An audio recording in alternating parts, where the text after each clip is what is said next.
Pertanian merupakan salah satu sektor penting dalam mendukung ketahanan pangan dan perekonomian masyarakat pedesaan.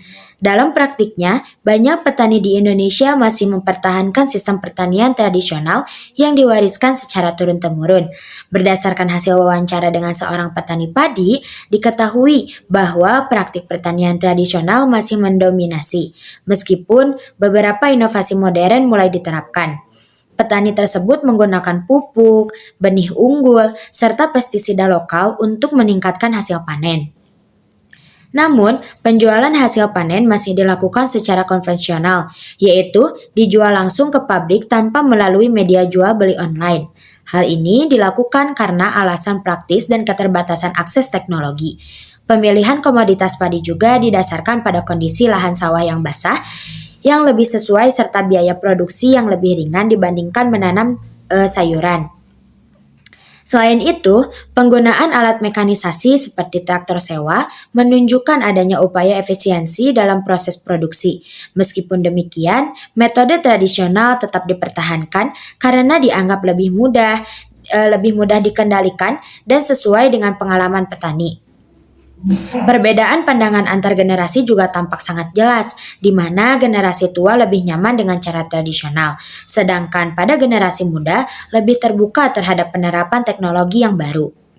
Situasi ini mencerminkan dinamika adaptasi teknologi dalam pertanian pedesaan yang berjalan secara bertahap dan dipengaruhi oleh faktor seperti faktor pengalaman, efisiensi, serta kepercayaan terhadap cara-cara yang lama.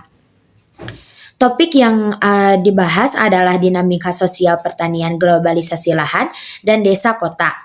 Judul yang kami presentasikan yaitu mengenai globalisasi pertanian. Di sini saya akan menjelaskan tentang dampak pasar global.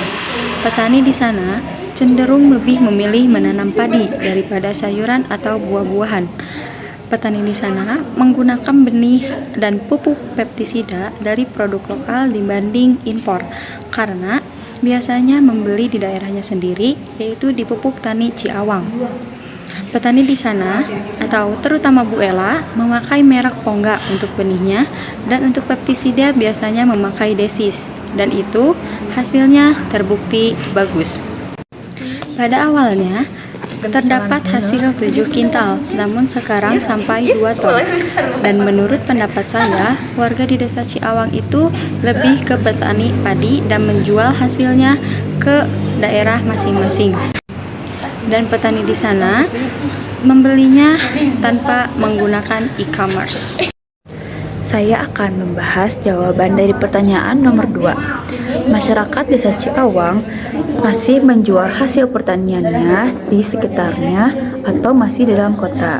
Masyarakat desa Ciawang tidak akan menjual hasil pertaniannya ke luar kota maupun mengeksplor hasil pertaniannya ke luar negeri karena mereka sudah ada pelanggan tetap, yaitu orang-orang pabrik.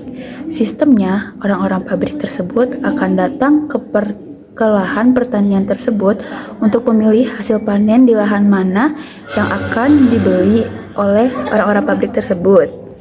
Selain itu, terdapat alasan lain karena hasil panen masyarakat di desa Ciawang kurang dari 2 ton, sehingga untuk mengekspornya pun menanggung atau terlalu sedikit. Meskipun begitu, jika ada pabrik yang menawarkan harga yang lebih tinggi dengan selisih 50.000, desa Ciawang akan memilih pabrik tersebut untuk mendapatkan keuntungan yang lebih besar.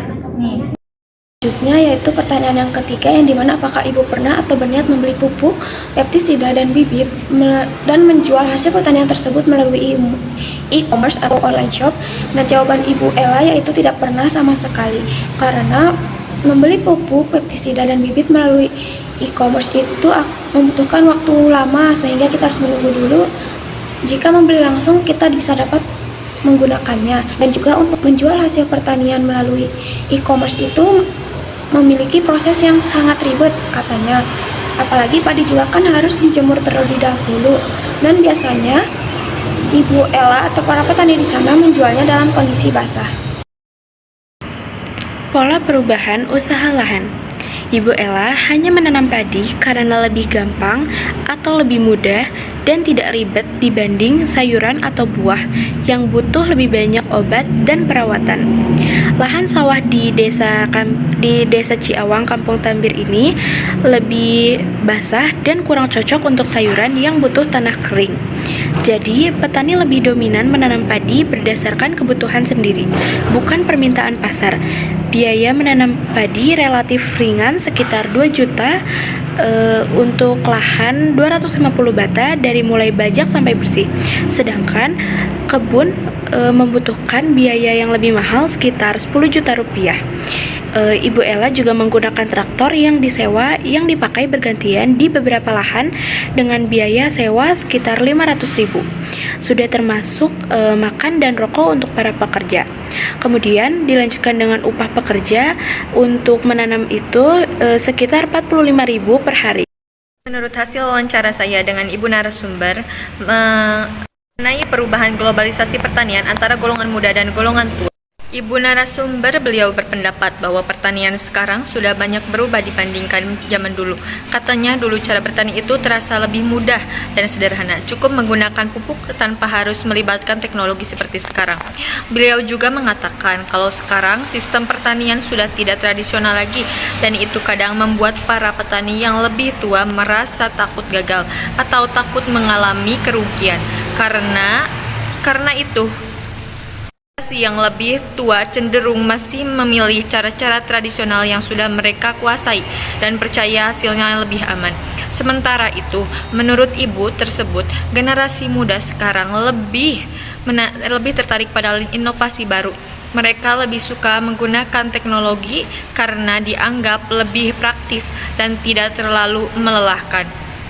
Tapi bagi ibu narasumber, cara yang lama justru lebih enak dan mudah dilakukan tanpa harus ribet memakai aplikasi atau alat modern.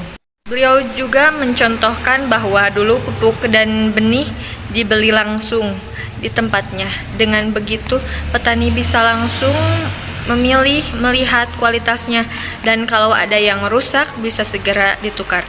Kritisi dan ditemukan oleh kelompok kita, yaitu bahwa petani di sana masih bergantung penuh pada sistem pertanian tradisional dari mulai penanaman benih, pupuk hingga penjualannya, dan juga mereka belum memanfaatkan teknologi modern seperti e-commerce atau semacamnya karena merasa cara lama itu lebih praktis dan aman.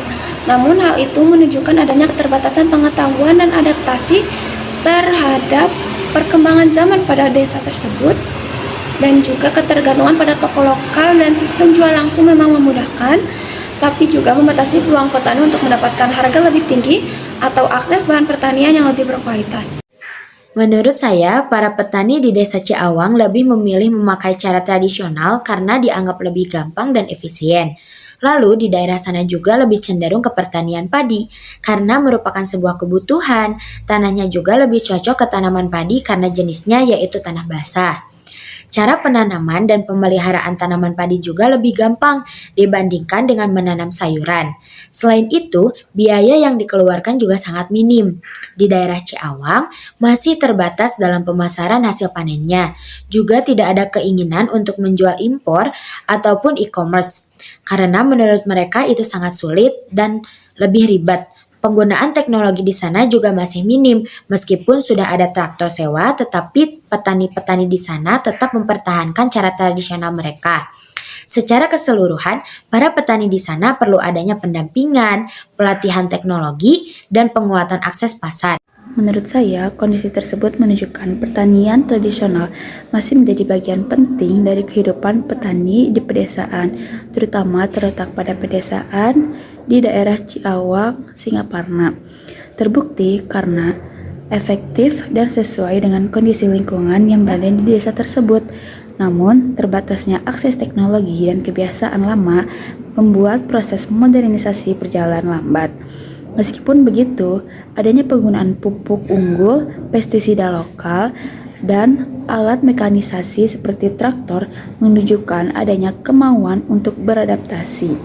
Saya menilai keseimbangan antara tradisi dan inovasi perlu dijaga agar petani tidak kehilangan kearifan lokalnya.